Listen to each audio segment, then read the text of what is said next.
It's that special time of year again when Britain collectively enters into a shivering competition. The latest fashion in virtue signalling is seeing how long you can go without switching your heating on. Just a few years ago, it was perfectly acceptable to crank the thermostat up at the start of October if you were cold. But the world's changed a lot since then. Now the more mean-spirited and tight-fisted you can be with your energy usage, the better. And if that means sitting in your house in a coat and a blanket, gripping onto a hot water bottle with blue hands, trying to warm yourself by leaning over a steaming cup of tea, then so be it. In the age of net zero and climate crisis, you shouldn't have a boiler to heat your home with at all. How dare you use oil and gas to avoid hypothermia? You're killing the planet just so you can maintain a normal body temperature, and you should be ashamed of yourself. Get rid of your boiler and replace it with a heat pump.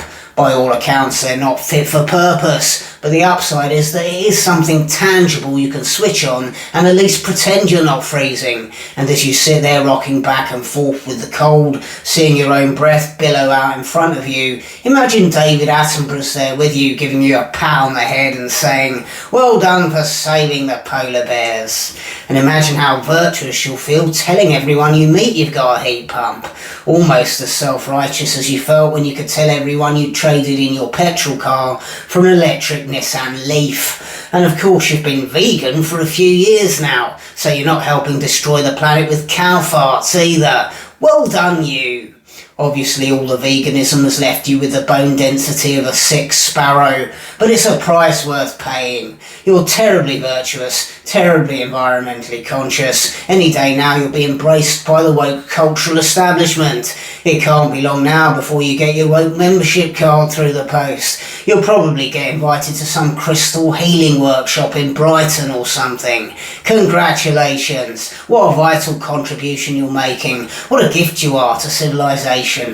Last year, of course, switching your heating on was so unbelievably expensive that the money you spent having your heating on for a week in January when you had the flu would have been enough to pay for a luxury 5-star break in the Maldives for a family of 4.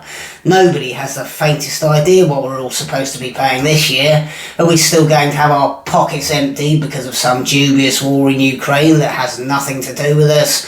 Or are we going to get reasonable prices? Well, what's going to happen is the energy companies are going to charge your shivering granny just the absolute maximum they think they can get away with no moral scruples whatsoever.